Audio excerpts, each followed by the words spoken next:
Okay guys, welcome to lesson number 163, and for this one there's only one thing that I need you to learn, and it is going to be how grandmasters turn blocked Fianchetto bishops like these ones, they turn them into a monster, and thanks to that piece they actually get to win the game. Now guys, it doesn't matter what opening you play. I'm going to be showing you two games, one where Ding Liren played the Sicilian defenses as black and he got the Fianchetto bishop. The other one is going to be this one in front of you, played by the great Garry Kasparov. And of course, he's playing a King's Indian defense. Now, I'm going to show you both.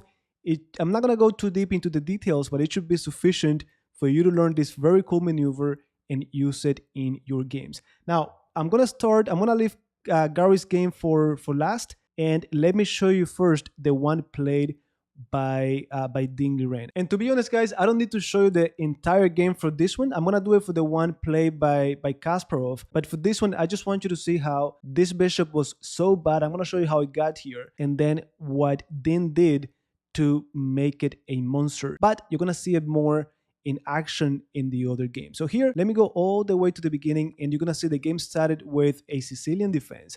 And after a few moves, you're gonna see we get into the open Sicilian, a6, bishop d3, and this looks a lot like what we covered on lesson, I want to say 113, this variation of the Sicilian defense. I think it looks like a hedgehog variation, but then he actually did g6, so the Fianchetto starts to take shape, and then after knight b d7, knight f3, hitting d6 with the rook, we got queen c7, bishop f4, and this move is exactly what I did in the game that I showed you guys on lesson 42, 43 about the left behind pawn or the backward pawn. So basically they want to provoke this pawn to advance, and automatically the d6 pawn becomes left behind, and also in front of every left behind or backward pawn we're going to have a weak square. So Ding accepted it, and then we got bishop g5, h6,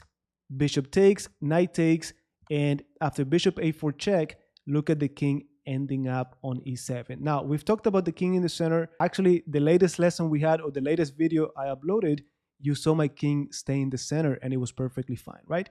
So knight d5, not a good move, guys. If there's a situation like this, you want to leave the file open or semi-open so that your pieces can put pressure on the weak pawn, but also you want to wait for the right moment to occupy the weak square. So knight d5, we accepted. And now after a few moves, you're going to see that we get to the position that I showed you at the beginning. Now, let me show you the next part where the bishop starts to move. So look, bishop f6, this is the beginning of the maneuver. And guys, look, straight up, what we want to do is, this diagonal is blocked. Well, we're going to bring it through a better diagonal. And even though it looks like a long maneuver, it is actually very effective. So we want bishop f6, bishop d8, and then bishop b6. And here you saw the path that Ding used for his bishop. He ended up winning the game, but I'm not going to show you the remaining of the game because you're going to see something very similar in the game played by Garry Kasparov.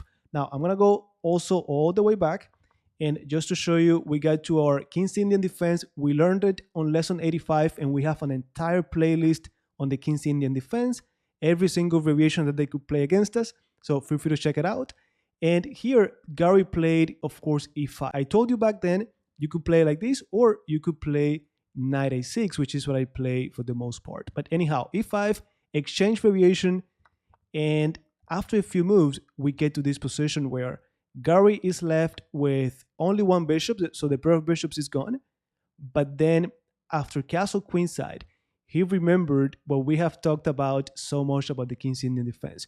c5, very attractive square, but I want to make sure that they do not kick me out. So he gets there with a tempo, hitting e4, take, look at the bishop, very ugly bishop, a little bit better than the one from Ding's game because this one is already on f6, right?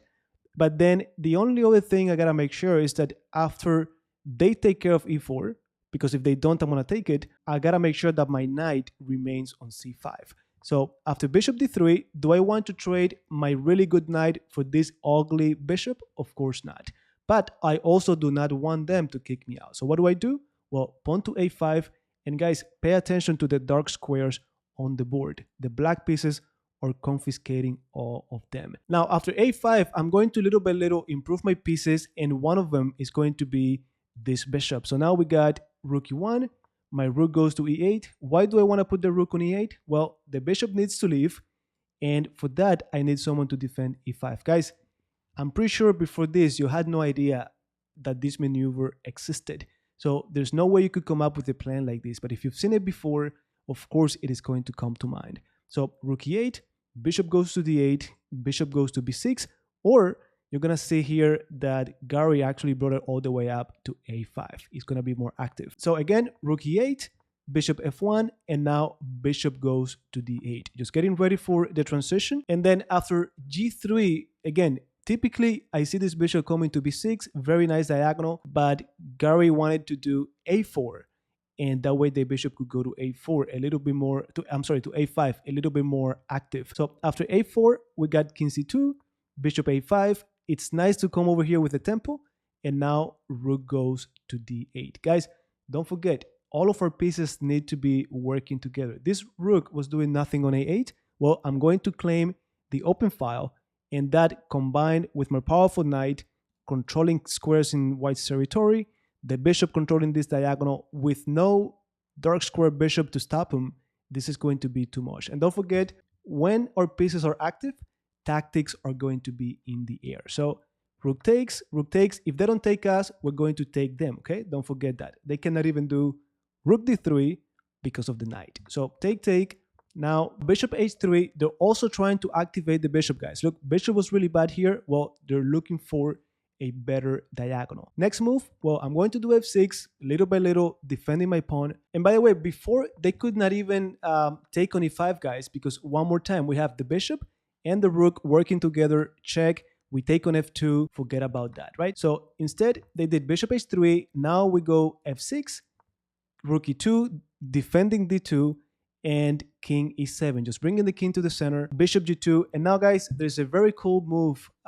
Actually, it's not that big a deal, but I find it very, very nice. And I want to give you a few seconds to see if you can figure it out. Or better question, if you were playing this game as the black pieces, what would you do next? Don't forget, think about your candidate moves, try to evaluate the position, try to find ways to improve your position even more. Well, the move, believe it or not, was actually knight d3. And this is a move that a lot of us might consider it as a candidate move, but we might also easily disregard the move because what is that knight doing there? Like, I mean, it looks powerful, but what's next? Well, the knight is trying to get to b4.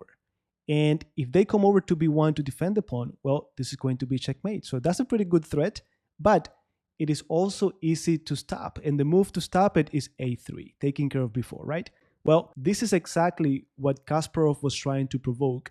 He needed that pawn to go to a3 because now b3 is what? b3 is going to be a weak square. Don't forget, every time a pawn is moved in chess, weaknesses are created. So before, this knight could never go to b3. Well, I'm going to provoke a3. Now I go back, as simple as that, and I could get to b3. So h4, h5, just stopping that pawn, rook e3, and now look at this. Every time my opponent makes a move, I want to pay attention to what changed. That rook was here initially to defend d2, right? So now, what is the only piece controlling d2? Well, the knight. So g5 comes in. Kasparov knows that if the knight ever leaves, I'm going to again go rook d2, and now I could even go knight b3 after king c1. So always paying attention to your plans, but more importantly, your opponent's plans. So g5, pawn takes. Now the rook goes back. They cannot allow us to get to d2. But now after knight b3, king b1, king f6, the white pieces resign, guys. And by the way, I'm going to show you here the evaluation. Look, if I show you, okay, here you have everything. So the evaluation is going to be negative 7.50. This is completely winning. I don't know why it's not showing me. Okay, this is completely winning for black. And basically it is because the white pieces, they're not down in material, but they are in sux1. Those pieces cannot do anything. Rook d1 is in the air, g4 is in the air. Like, for example, if they did something like, I think the engine was recommending, I don't know, g4, you have this rook d1, check, look at all of these pieces working together, check. Then the knight goes, look, the knight is dancing through the dark squares, knight c5, the king goes to e3, the knight goes to e6, and again, I'm looking for those dark squares. if I get to f4, hitting the rook, hitting the bishop, I'm definitely going to get something. And guess what? The rook cannot go anywhere. My bishop is taking this away from the rook. My rook is taking c2 away from it. And honestly, there's nothing they could do. Again, if I show you what the engine recommends here, look, best move you could do is g takes f5, but then again, after knight f4, there's nothing they could do. Now, guys, the best thing you could do is from this position where the white piece is resigned, king f6, try to set up this against the engine and see if you can finish it. I'm going to leave the PGN of this position in the description or in the comments for you to just copy it, paste it, and finish it against the engine, and let me know if you were able to convert this after that. So with that said, guys, I hope that you found this useful. This maneuver is going to be with you for the remaining of your chess journey, and just let me know if you knew it from before or not. With that said, I will see you on lesson number 164.